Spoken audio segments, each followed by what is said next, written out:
আসসালামু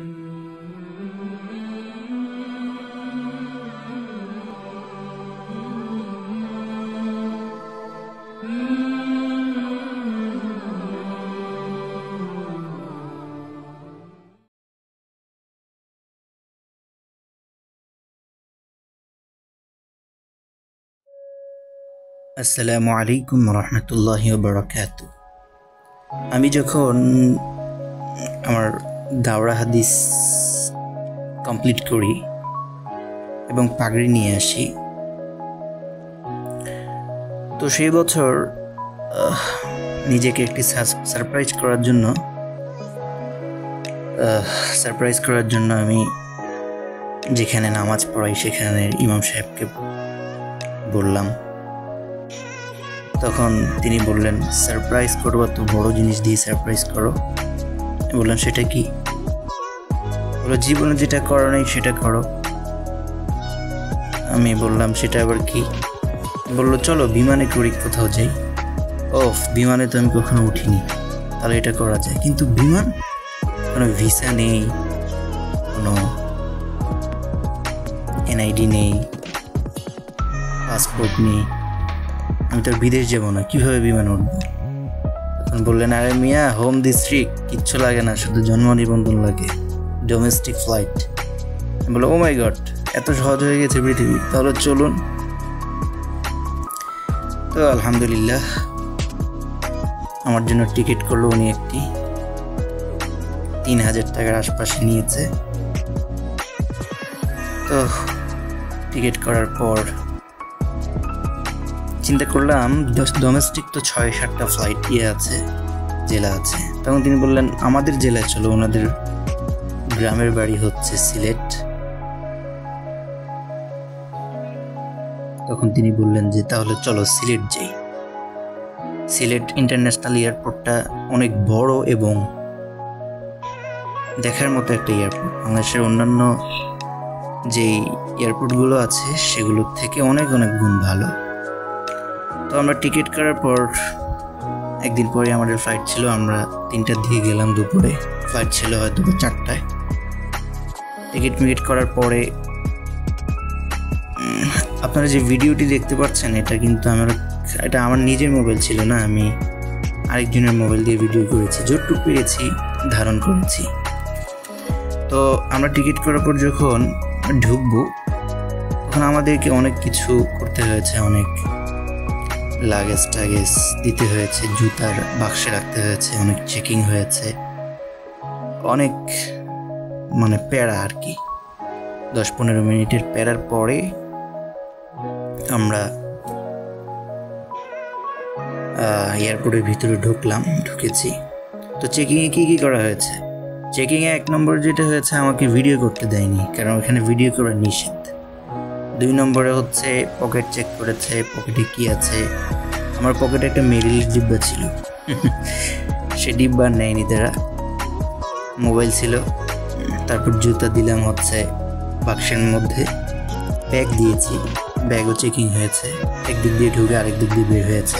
এটা যারা আপনারা এয়ারপোর্টের ভিতরে গিয়েছেন তারা হয়তো বা দেখেছেন। আমাদের এই চেকিংটা অনেকক্ষণ পর্যন্ত হয়েছিল। অবশেষে আমি তো ভাই পুরো বোরিং হয়ে গিয়েছিলাম, আরে ভাই কতক্ষণ লাগবে এই চেকিং শেষ করতে। একজনের পর আরেকজন দাঁড়িয়ে রইলাম।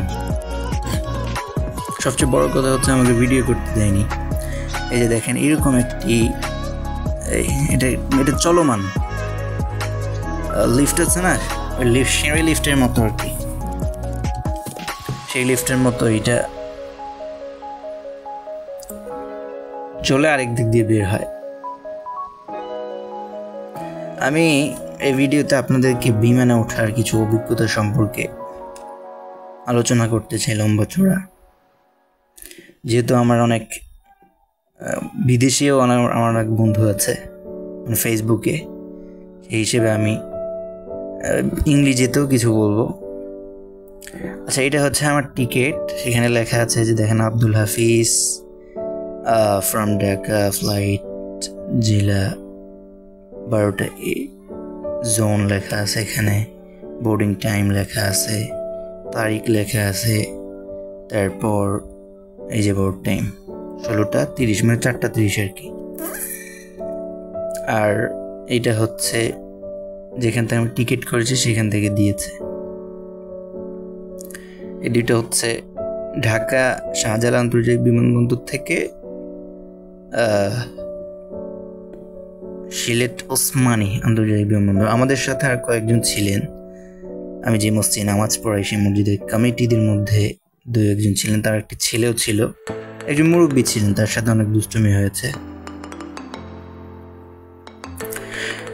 অবশেষে আমাদের টিকিটটা আমরা যখন ঢুকলাম, মানে বিমানে যাওয়ার জন্য, টিকিট ছেড়ে দিল আর একটা অংশ আমাকে দিল। তো বিমানে যখন আমাদের যাওয়ার সময় হলো, একটি ছোটোখাটো একটা মানে বাস সিস্টেমের একটা জিনিস, একটা বাস মাইক্রো আমাদেরকে নিয়ে বিমানের দিকে নিয়ে গেল। তো ভাই ভিতরে একটি অন্যরকম ফিলিংস কাজ করছিল, না জানি কেমন হবে আমাদের বিমান। কিন্তু ভাই যেটা চাইছিলাম তার থেকে অনেক অনেক অনেক ভালো হয়েছে। কেন অনেক বড় বিমান, আমার জীবনের প্রথম ফ্লাইটটা হয়েছে অনেক বড় বিমানে। আমি সত্যি অবাক হয়ে গিয়েছিলাম ওই দিন। যদিও এরপরে অনেকবার বিমানে ওঠা হবে বা হচ্ছে, কিন্তু এই বিমানটা আমার ভেতরে পুরাই অন্যরকম কাজ করেছে।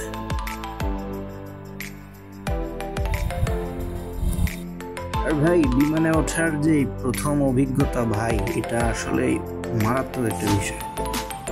বিমানে ওঠার যে প্রথম অভিজ্ঞতা, এটা প্রতিটা মানুষের জন্য একটা বিশেষ মুহূর্ত।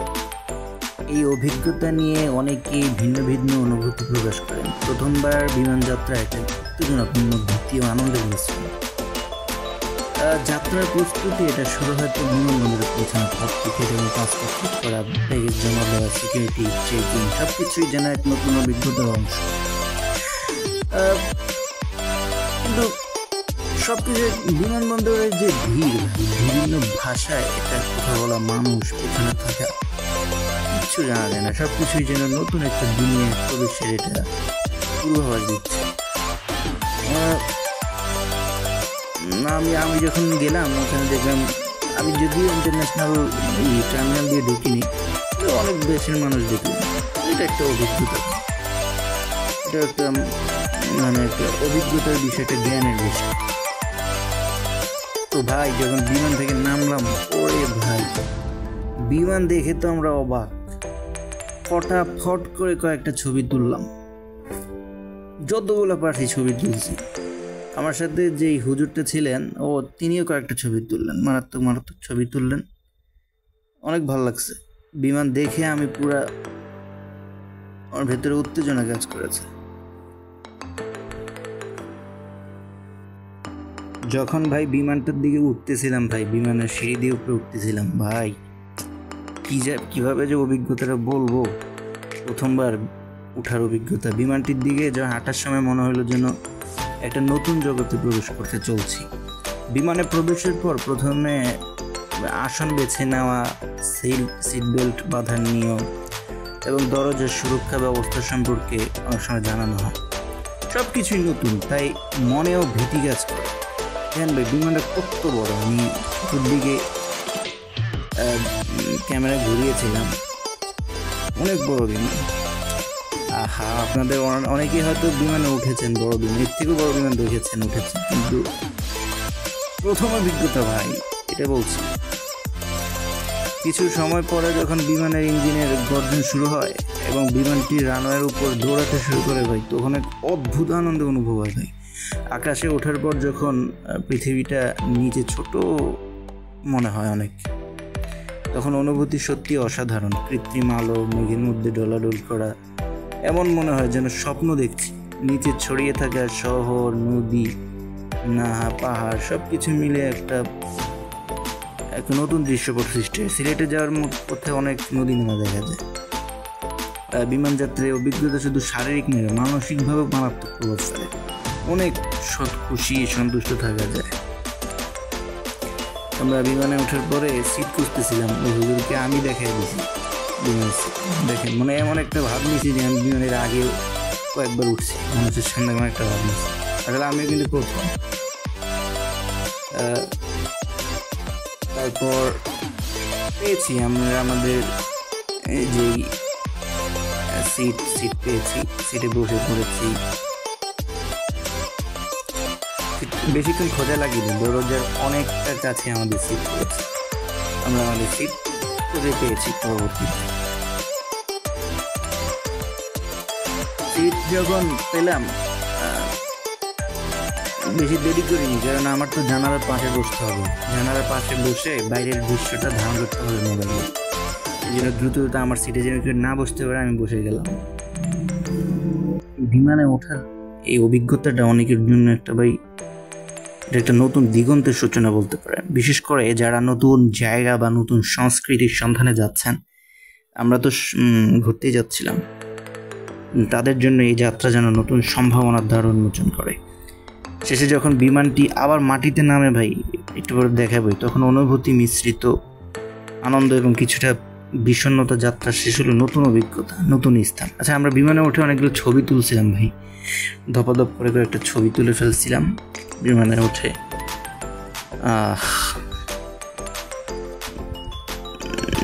বিমান যাত্রা শেষ হলো নতুন অভিজ্ঞতা, নতুন স্থান, নতুন মানুষের সাথে পরিচয়ের প্রত্যাশা থাকে। এই প্রথম বিমানে ওঠার অভিজ্ঞতা সব সময় আমার মনে গেঁথে থাকবে ভাই, গেঁথে থাকেও ভাই, অনেক গেঁথে থাকে। অনেক মানুষ উঠছিল, আর বিশেষ করে আমাদের এই বিমানটি ছিল হচ্ছে হাজী সাহেবদের বিমান। কয়েকজন হাজী সাহেব ওমরায় যাচ্ছিলেন এই বিমানে করে। আমার পাশে একজন হাজী সাহেব বসছিলেন, তার সাথে আমার অনেক কথা হয়েছে আলহামদুলিল্লাহ। অনেকক্ষণ বিমানে বসেছিলাম, ভেতরে অনেক ধরফর করছিল। এই বিমানে ওঠার প্রথম অভিজ্ঞতা বারবার বলতেছি ভাই, সত্যি এক মজাদার এবং স্মরণীয় মুহূর্ত। এটা কেবল একটি যাত্রাই নয় ভাই, বরং নতুন অভিজ্ঞতার দ্বার উন্মোচন করে দেয় ভাই। শুরুতে যখন বিমানের টিকিট হাতে নিয়ে বিমানবন্দরে পৌঁছাই ভাই, তখন আমি এক ধরনের উত্তেজনা অনুভব করতে থাকি। বিমানবন্দরটি যেন এক অদ্ভুত বিশ্ব ভাই। সেখানে বিভিন্ন জায়গার ভাষায় কথা বলা মানুষ, আলাদা আলাদা সংস্কৃতি, বৈচিত্র্যময় খাবারের স্টল, দূর দূরান্তের গন্তব্য লিস্ট, সব কিছু মিলিয়ে এক নতুন জগৎ ভাই। যদি আমাদের ধরুন ডোমেস্টিক বেশি বাঙালি ছিল, কিন্তু কিছু তো বিদেশি ছিলই। টিকিট চেক করার সময় প্রথমবারের মতো মনে হয় যে আমি যেন সত্যি একটি যাত্রায় যাচ্ছি। নিরাপত্তা চেকিংয়ের সময় আমি কিছুটা উৎকণ্ঠিত ছিলাম ভাই, কিন্তু সেই চাপ অল্প সময় কেটে যায়। বিমানের গেটে গিয়ে যখন প্রথমবার বিমানটি দেখলাম, মনে হচ্ছিল বিশাল একটা জন্তুর সঙ্গে দাঁড়িয়েছিল। বিমানটা বিশাল বিমান। কি দিছে খাবারে? হুজুর আমার সাথে বলতেছিল খাবার নিয়ে এসে, মানে বিরিয়ানি টিরিয়ানি নাকি? আমাদের খাবার দিচ্ছিল, অনেক ভালো লাগছে। বিশাল যন্ত্রের সামনে দাঁড়াইছিল। বিমানটা বিশাল এবং দৃষ্টিনন্দন ছিল। সবচেয়ে আকর্ষণীয় ছিল এর যে এই যে রং আর ডিজাইনটা ভাই। বাংলাদেশ বিমানটিতে ওঠার সময় মনে হচ্ছিল আমি একটা সিনেমার দৃশ্যে আছি। বিমানে প্রবেশ করার পরে আসলে যখন বসে যখন সিট বেল্টটা বাঁধলাম, ভাই সিট বেল্ট যখন বাঁধলাম, আমি আগে বলছি যে এটা আরেকজনের মোবাইল দিয়ে ভিডিও করছি, তো তাই একটু অন্যরকম দেখাচ্ছে। আমার নিজস্ব মোবাইল ছিল না। আচ্ছা, মনে হচ্ছিল একটা সিনেমার দৃশ্যে আছি। বিমানে প্রবেশ করার পর আসনে বসে যখন সিট বেল্ট বাঁধলাম না, তখন এক ধরনের নিরাপত্তার অনুভূতি এলো আমার। যখন বিমানটি রানওয়ে ধরে চলতে শুরু করলো, তখনই আমার হৃৎপিণ্ডের গতি নাড়তে লাগলো। ইঞ্জিনের গর্জন, আমি তো ইঞ্জিনের পাশে বসছিলাম। বিমানের দৌড়ানোর সময় আমি আবিষ্কার করলাম ভয়ের চেয়ে উত্তেজনা বেশি কাজ করছে। আচমকে বিমানটি আকাশে উঠে গেল, নিজের পৃথিবীর ক্রমশ ছোট হতে দেখা সত্যি অবিশ্বাস্য লাগছে। ঘন সবুজ বন, আর আমাদের বাংলাদেশ তো ভাই সোনালি ধানের মাঠ, নগরের ঝলমল সব কিছুই এখানে একটু মানে ছবির মতো লাগছিল। বিমানের মধ্যে থাকা অন্যান্য যাত্রীদের মধ্যে যে আলাপচারিতা, শিশুদের হাসি, এই জিনিসটা ভালো লাগে। সব বাইরের তো সব আটকানো জানালা, ভিতরে এগুলোই শোনা যায় শুধু। বিমানের কর্মীদের যে সহানুভূতি, বিমানবালাদের, এগুলো সব মিলিয়ে একটা কি বলা যায় অভিনব অভিজ্ঞতা তৈরি করে মানুষ। আরে ভাই, আমরা তো সবসময় অটোতেই উঠি, রিক্সায় উঠি, তারপর গাড়িতে উঠি, কিন্তু বিমানের তো রেগুলার উঠা হয় না। আবার দেখেন, আমরা তো আর খেলোয়াড় না। খেলোয়াড়রা তারা 2-1 দিন পর পরই বিমানে উঠে, কারণ তারা বিভিন্ন জায়গায় খেলতে যায়। কিন্তু আমরা যারা নর্মাল মানুষ আছি, আমরা তো আর ভাই রেগুলার বিমানে উঠতে পারি না। যখন কোথাও যাই বা বিদেশে যাই, তখনই শুধু উঠা লাগে। আর এটা তো অনেক টাকার খেলা, তাই না?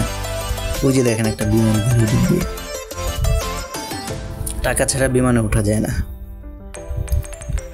তাই এটা একটা অন্যরকম অভিজ্ঞতা, অন্যরকম একটা কাজ করে ভেতরে। আচ্ছা, যখন আমরা জানলাম যে বিমানটি উড়বে, আচ্ছা বিমানটা উড়ার পর কিন্তু আমরা এক নতুন দুনিয়া প্রবেশ করি, যেটা কোনো সীমা নাই। আপনারা জেনে অবাক হবেন যে আকাশে কি কোনো সীমা আছে? যেমন ধরেন আমরা গাড়ি দিয়ে যখন যাই, তখন কথার কথা বাউনিয়া থেকে মানিকদ্বীপ পর্যন্ত সীমা, তারপরে আর পুলিশ যেতে দেয় না। কিন্তু আকাশে কি এরকম আছে? আকাশে যায় তো যায়, যতক্ষণ না এয়ারপোর্ট নামে শুধু যায়, কোনো জাম নাই, কোনো জট নেই। কি একটা সুন্দর দৃশ্য। আবার জানালার পাশে বসছিলাম ভাই, যাত্রাপথে যখন ওই মেঘের মাঝে দিয়ে উড়ে চলে না, তখন মনে হয় যে আমরা একটা ভাসমান শহরে আছি। মেঘগুলা ভাই বিমানের নিচে থাকে, সেই লাগে। অবশ্য আমরা তো সিলেটে মানে ডোমেস্টিকে যাচ্ছিলাম, বিমান বেশি উপরে উঠেনি। বিমান 1000 শুনছিলাম 1000 ফুট উপরে উঠছে। কিন্তু এইটা যখন ইন্টারন্যাশনাল ফ্লাইটে যায়, এটা ইন্টারন্যাশনাল ফ্লাইটই ছিল, মানে বিমানটা যখন বিদেশে যেতে শুরু করে, তখন দেখেন বিমানটা এখন বাঁক নিবে বাম সাইডে, এই রুটটা দিয়ে সোজা যাবে বিমানটা। এই যে ঘুরছে বিমানটা, এটা এই রুটটা হচ্ছে সোজা উড়াল দেবে আর কি। এই রুটটা কি জানি বলছিলাম,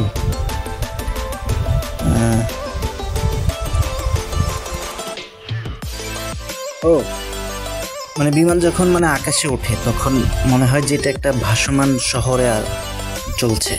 আর মানুষদের কাছে মনে হয় যে আমরা একটি ভাসমান শহরে আছি। মেঘের উপর দিয়ে যখন বিমানটা উড়ে যায় ভাই, সেই অনুভূতিটা সত্যি অনন্য। এটা ফিল করতে হয়, কারণ আপনি যদি ফিল না করেন তো অটো দেবে সেটা, এমন একটা এগুলো ফিল করতে হয়। যদি ফিলই না করেন তাহলে কেমনে বুঝবেন আপনি কিসে আছেন? আর বিমানের তো ভাই বাইরে তাকাইলে যে নজর বাঁচানো যাবে না এমন কথা না। আপনি গাড়িতে থাকবেন, তখন দেখা গেছে বা অন্য কোনো গাড়িতে গায়রে মাহরাম বা মেয়ে বসে থাকতে পারে, কিন্তু বিমান তো আর এমনটা না। বিমান আপনি বাইরে দেখলেন, আল্লাহর কুদরত দেখলেন। কয়েকজন যাত্রী যখন জানলা দিয়ে বাইরে দেখছিল, তাদের মুখে থাকা বিস্ময়ের ছাপ দেখে মনে হচ্ছিল আমরা সবাই মানে একই অনুভূতির শিকার। কারণ আপনি মানে সবাই তো ভাই ভিতরে, তাই না? সবাই বিমানের ভেতরে থাকে, তখন বাইরে যখন তাকায়, ভেতরে একটু ভয়ও কাজ করে, আবার একটু সুখও কাজ করে। এই দেখেন বিমানটা, আমি আসলে আগেও বলেছি যে আমার নিজের মোবাইল ছিল না, আরেকজন মোবাইলে ভিডিও করেছি, তো সব ভিডিওগুলো করতে পারিনি। এই যে এটা আকাশে আছে, বিমান যখন উড়াল দিছিল সেই ভিডিওটাও ছিল, কিন্তু কোনো এক কারণবশত ওটা ডিলিট হয়ে গেছে।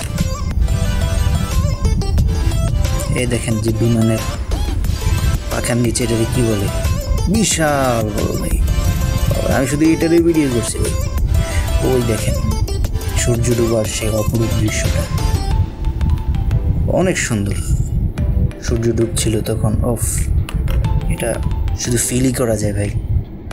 এটা কি জমিনে থাকলে দেখা যায়, আকাশে উঠলে দেখা যায়। বিমানটা যখন ভাই একবারে উচ্চতায় পৌঁছলো না, তখন আমি জানালার পাশে বসেছিলাম, আকাশের এই অপরূপ দৃশ্য উপভোগ করতেছিলাম ভাই। সূর্যের আলো যখন মেঘের উপরে পড়তেছিল, তখন মনে হচ্ছিল যেন একটা সোনালি ছোঁয়া লাগতেছে। একটা কি বলবো, জাদুকরী মুহূর্ত ছিল, যেখানে আমি কল্পনা হারিয়ে গেছিলাম ভাই। যাত্রা যখন শেষের দিকে এগোচ্ছিল, তখন বিমানটির আমাদেরকে আগেই খাবার দিয়েছিল। আমরা বিমানটি মাইকিং করেছিল যে আমাদের নামার সময় হয়ে গিয়েছে। আচ্ছা, বিমানের খাবার তো হয়তো ঘরে খুব বিশেষ কিছু না, কিন্তু বিমানের পরিবেশে সেটা সত্যি অন্যরকম। সবাই নিজেদের মতো করে উপভোগ করছিল। কিছুক্ষণ পর যখন বিমানটি ভাই নামার প্রস্তুতি নিচ্ছিল না, তখন আবারও সেই মিশ্র অনুভূতি, আনন্দ, উৎকণ্ঠা এবং কিছুটা বিষণ্ণতা, ওটা যেটা ওঠার সময় ফিল করছিলাম আমরা। এই দেখেন তো বিমানের পাখার নিচে এই জিনিসটা, আমি বিশাল, মানে এখানে মনে হয় কয়েকশো মানুষ ঢুকানো যাবে, এত বড় একটা জিনিস ছিল এটা। এটা ওই দেখেন, ওই যে বিমানের থেকে ওই সূর্যের ওই লাল জিনিসটা, বিকেলের সূর্যটা দেখা যাচ্ছে। আচ্ছা, অবশেষে কিন্তু বিমানের নামার মুহূর্ত হয়ে গিয়েছিল। বিমানটা আস্তে আস্তে আস্তে আস্তে আমরা দেখছিলাম নিচের দিকে নেমে যাচ্ছে। এই দেখেন আমার পাশে যে দুইজন, এরাই হাজী সাহেব, এরা মক্কা যাচ্ছিলেন। আমি তো ভাই পুলকিত, অনেক ভালো লেগেছিল হাজী সাহেবদের সাথে। মনে হচ্ছিল আমি মক্কায় যাচ্ছিলাম ভাই। আসলে আমি তো মক্কা না, আমি তো যাচ্ছিলাম অন্য একটা জেলায়। আচ্ছা, বিমান কিন্তু ভাই আস্তে আস্তে আস্তে আস্তে নামার মুহূর্তে চলে আসছিল। বাংলাদেশ থেকে আকাশে উঠলে শুধু নদী দেখা যায়। দেখেন বাঁকে বাঁকে নদী, সুন্দর সুন্দর নদী, সুন্দর দৃশ্য। সিলেটে যেতে যতগুলো নদী আছে আমরা সবগুলো দেখেছি আকাশ থেকে। আর বিমানের যখন নামার মুহূর্ত এসেছিল, তখন বিমান হোস্ট বা বিমান যারা চালায়, তারা কি জানি বলছিল যে আপনাদের এখন নামার সময় হয়ে যাচ্ছে, সবাই সিট বেল্ট বেঁধে নিন। বিমানটা আস্তে আস্তে আস্তে আস্তে নিচের দিকে নামছে। দেখছেন আপনারা, টের পাচ্ছেন কি জানি না, আমরা টের পাচ্ছিলাম, কিন্তু আস্তে আস্তে আস্তে আস্তে নিচের দিকে নামছে।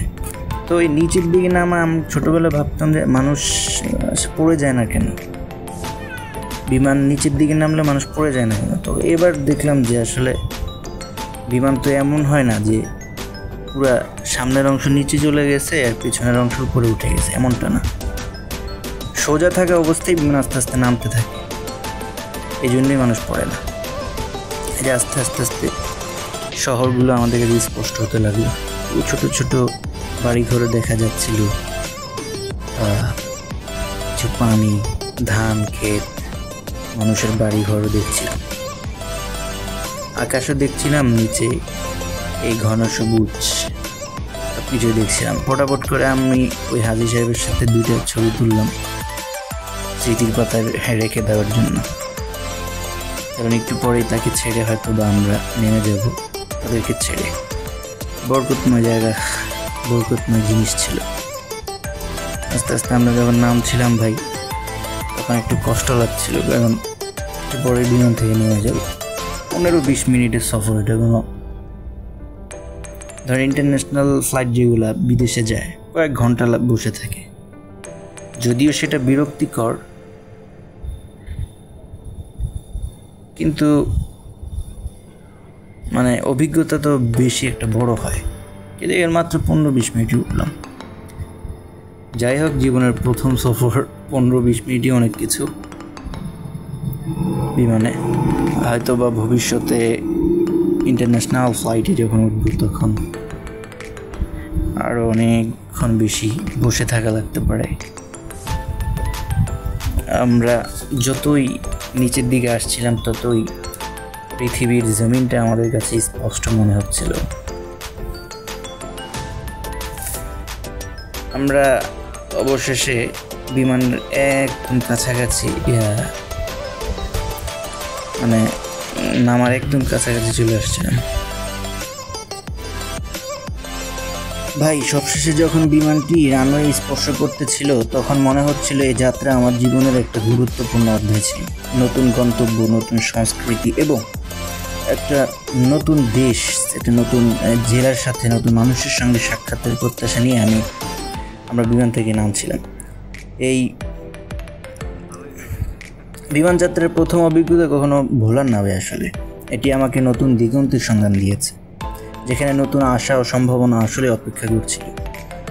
এই যাত্রা আমার মনে গেঁথেই থাকবে আজীবন, এবং ভবিষ্যতে যখনই বিমান যাত্রা করবো আমি সেই প্রথমবারের অনুভূতিগুলিকে স্মরণ করব। বিমানে ওঠার প্রথম অভিজ্ঞতা শুধু একটি যাত্রাই নয়, এটি আমার স্বপ্নের একটি অঙ্গ যা আমাকে প্রতিনিয়ত ভাই অনুপ্রাণিত করবে ইনশাল্লাহ ভবিষ্যতে। অবশেষে বিমান মাটি স্পর্শ করলো, জমিনের মাটি স্পর্শ করলো। এই এয়ারপোর্টে আমরা যেখানে নামছিলাম সেটা আসলে অনেক বেশি সুন্দর, কিন্তু বড় আছে এয়ারপোর্টটা, ঢাকার মতোই মোটামুটি বড়। আর এই বিমানে ওঠার প্রথম অভিজ্ঞতাটা আপনারা অনেকভাবেই উপলব্ধি করতে পারবেন। যেমন বিমানের প্রস্তুতির পর্বটা, বিমান যাত্রার আগে প্রস্তুতি খুব গুরুত্বপূর্ণ একটা বিষয়। প্রথমে টিকিট বুকিং থেকে শুরু করে বিমানবন্দরে পৌঁছতে হবে, তখন কোথায় পৌঁছাতে হবে, লাগেজের ওজন, প্রয়োজনীয় ডকুমেন্ট, সব বিষয় নিয়ে আপনার প্রস্তুতি নিতে হবে। যাত্রার আগের রাতে আপনার উত্তেজনা যেন চোখে পড়বে এরকম মনে হবে আপনাদের সবার। বিমানবন্দরের যে বিমানবন্দরের পরিবেশের মধ্যে একটা অন্যরকম অভিজ্ঞতা হয়, সবাই জানেন। বিমানবন্দরের যে এই পরিবেশের কথা না বললে বিমানবন্দরের প্রবেশের পর যে অভিজ্ঞতা হয় সেটা একটা বিশেষ। বিমানবন্দরটি যে ভিড় থাকে, বিভিন্ন দোকান থাকে, খাবার স্টল থাকে, সিগন্যালিং থাকে এবং ঘোষণা, সব কিছুই যেন একটা ভিন্ন জগতের চিত্র। বিভিন্ন জাতির মানুষের সঙ্গে দেখা হয়, তাদের ভাষা শুনতে পাওয়া একটা নতুন অভিজ্ঞতা। 3 নম্বর হচ্ছে আপনার নিরাপত্তা চেকিংয়ের সময় কিছুটা চাপ অনুভব হয়। যে আমি বলছিলাম যে আমার মোবাইল আমাকে ভিডিও করতে দেওয়া হয়নি, তবে এটি এই যাত্রার একটা অপরিহার্য অংশ। এই সময়ের সব কিছু সঠিকভাবে সম্পূর্ণ হলে এবং পরবর্তী ধাপে যেতে পারলে এক ধরনের স্বস্তি অনুভূত হয়। তারপর ভাই বিমানের প্রবেশ, বিমানটিতে যখন ওঠার সময় আসনে বসার পর যাত্রীদের মধ্যে কিছুটা আলাপ আলোচনা হয়। শিশুদের উল্লাস, পরিবার সদস্যদের মধ্যে আনন্দ, সবই মনোরম পরিবেশ তৈরি করে ভাই। উড়াল দেওয়ার অনুভূতিটা 5 নম্বর উড়াল দেওয়ার অনুভূতিটা বলি। যখন বিমানটি রানওয়ে থেকে উড়ে যায় তখন সে অনুভূতি সত্যি অনন্য গতি বাড়ানোর সাথে সাথে দেহের ভিতরে একটা অদ্ভুত অনুভূতি জাগে। নিচের পৃথিবী যখন ছোট হয়ে আসে তখন এটি যেন একটা নতুন বাস্তবতার সূচনা করে। আকাশের দৃশ্যটা কেমন দেখা যায় বলি। মেঘের মধ্যে দিয়ে যখন উঠতে থাকে, সূর্যের আলোটা যখন আকাশের রং পরিবর্তন হয়, এগুলি একটা অসাধারণ অভিজ্ঞতা। আকাশের সবুজ এবং নীলের কালার যে দর্শনের চোখ জোড়ায় যায় ভাই। দেখেন বিমানটা মাত্র ব্রেক করতেছে। তারপর আসি বিমানের খাবার এবং সেবার কথা। বিমানের খাবার এবং সেবা অনেক ভালো। বিমানের যে স্টাফরা আছে সহানুভূতির সাথে খাবার পরিবেশন করে। আমি খাবারের ভিডিওগুলো করছিলাম, ডিলিট হয়ে গেছে। তাদের সদয় ব্যবহার এই যাত্রাটা আরও অনেক স্বস্তিদায়ক করে তোলে। 8 নম্বর বলি বিমান অবতরণের মুহূর্তে, যে মাত্রই তো নামলাম, দেখলেন বিমানটি যখন নামার প্রস্তুতি নেয় তখন একটা অদ্ভুত অনুভূতি হয়। যখন নতুন গন্তব্যের অপেক্ষা করে, সেই সঙ্গে কিছু কষ্ট, বিষণ্ণতা, মাইকের আওয়াজ, নামার আওয়াজ, অনেক কিছুই। 9 নম্বর বলি নতুন অভিজ্ঞতার প্রত্যাশা। ও যখন বিমানটি মাটিতে নামে, এই যে নামলাম, তখন মনে হয় একটা নতুন অধ্যায় শুরু হচ্ছে। নতুন সংস্কৃতি, নতুন স্বাদ, নতুন মানুষের সঙ্গে পরিচয়ের সুযোগ, নতুন একটা শহর, সিলেট শহর, এসবই অভিজ্ঞতা আমাদের সমৃদ্ধ করে। সুন্দরী কি বলা যায়। পুনরাবৃত্তির কথা বলি, এই প্রথম অভিজ্ঞতা আমাকে ভবিষ্যতে বিমান যাত্রার জন্য আরও বেশি উদ্দীপনা দেবে। সত্যি আমি জানি প্রতিটি যাত্রা নতুন কিছু শেখার সুযোগ দেয়। বিমানে ওঠার যে প্রথম অভিজ্ঞতা এটা সবসময় মনে থাকবে এবং আগামীতে নতুন নতুন অভিজ্ঞতার জন্য আমি প্রস্তুত আছি ইনশাআল্লাহ তাআলা। যদি আমি একজন ব্লগার না, ট্রাভেল ব্লগার না, তবু কিছু ধারণ করার চেষ্টা করি মানুষের সামনে। এই দিকগুলো বিস্তারিতভাবে আলোচনা করলে প্রথম বিমান যাত্রার অভিজ্ঞতা মানে আরও গভীর ও সমৃদ্ধ হবে ইনশাআল্লাহ তাআলা। এই যে সবাই নামতেছে, ইনশাআল্লাহ আমরাও নামবো। এই যে আমি মুরব্বীকে বলতেছি আমি একটু নামতে চাই, আপনি একটু সাইড দিলে ভালো হয়। সবশেষে বলি বিমান যাত্রার শেষের বিষয়টা বলি। যাত্রা শেষ হলেও একটা স্মৃতি থেকে যায় ভাই। যাত্রা শেষ হলেও এক একটি রত্নের মতো মনে হয় বিমান স্মৃতিগুলো। বিমানে ওঠার প্রথম অভিজ্ঞতা শুধুমাত্র একটা ভ্রমণ নয়, বরং এটা আমাকে নতুন দিগন্তের দিকে নিয়ে গেছে। ভবিষ্যতে যখনই বিমান যাত্রা করব তখন সেই প্রথমবারের অনুভূতিগুলি আমার মনে ইনশাআল্লাহ উঠে দেবে। মাস্কটা পরে নিয়েছি ভাই, কারণ করোনা মরণা থাকতে পারে, অনেক লম্বা সিরিয়াল। আচ্ছা, আমার কিছু বন্ধু আছে যারা বিদেশি বন্ধু, এরা আবার বাংলা বুঝবে না, এদের জন্য আমি একটু ইংলিশে বিমানে ওঠার প্রথম যে এক্সপেরিয়েন্স আর একটু ইংলিশে বলার চেষ্টা করি। My dear friends, my first experience of boarding a plane was quite memorable. As I entered, the cold blast of air conditioning hit my face and felt a mix of excitement and nervousness. Looking out of the window, the city below seemed to shriek as the plane gradually took off. The sound of the engine, I said beside the engine, roaring and the plane lifting of the ground gave me a surreal feeling.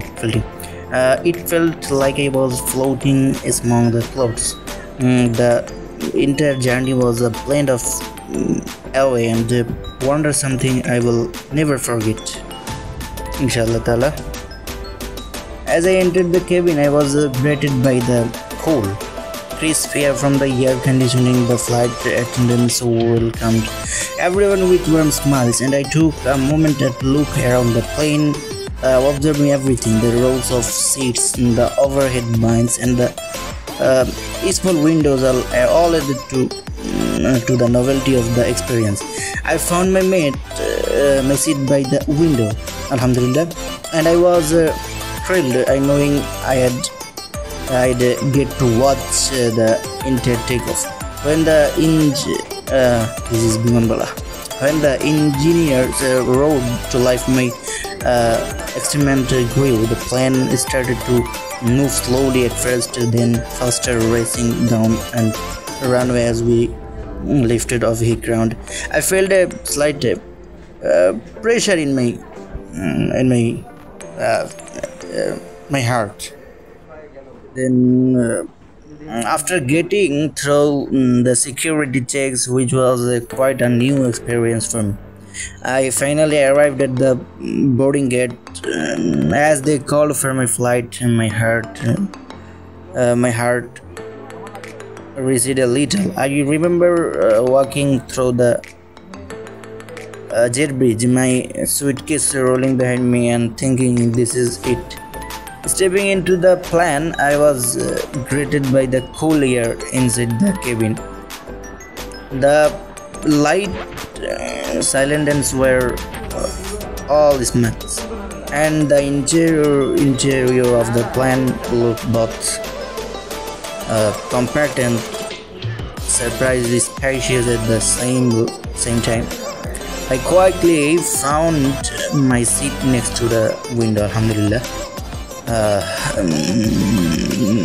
Because I even put a video that he watched. Just what I had hoped for. As I seated in, I glanced around at the other passengers, each with their own stories and destinations. Some were regular filters, completely unfazed, while others, like me, seemed to be seeking in every moment. The seatbelt sign came on, and I buckled in. Then the captain's voice came over the intercom, announcing that we were ready for takeoff. That's when my excitement peaked. The plane slowly moved away from the terminal, and I could hear the engines revving up as we headed towards the runway. I could barely contain my excitement when the plane started speeding down the runway. It was faster than I had imagined, and then the most incredible thing happened. Took off, alhamdulillah. Took off, the ground below began to shrink. The buildings and cars turning into tiny dots, and soon we were staring above the clouds.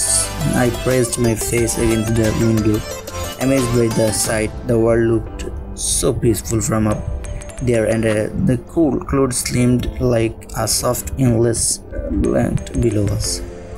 During the flight, I was lost in thought, the feeling of being thousands of feet in the air, suspended between the earth and the sky, was unlike there are some people. আচ্ছা, যাই হোক, আমরা সিলেটে নেমে সর্বপ্রথম শাহজালাল শাহপরা রহমতুল্লাহ আলাইহির মাজায় গেলাম। তারপর আমরা একটি হোটেলে উঠলাম, যে হোটেলটা ছিল একটি সরকারি হোটেল। আমাদের সাথে এক মুরব্বী ছিলেন, যিনি ওই মুরব্বী সরকারি চাকরি করতেন, তো তিনি একটি সরকারি হোটেলে উঠলেন, আমরা উঠলাম তার সাথে। তো আলহামদুলিল্লাহ সেই রাতটা ছিলাম ওই হোটেলেই। খাবার ছিল, হোটেলের ভিতরে রুমটা চমৎকার ছিল, আসলে চমৎকার ছিল।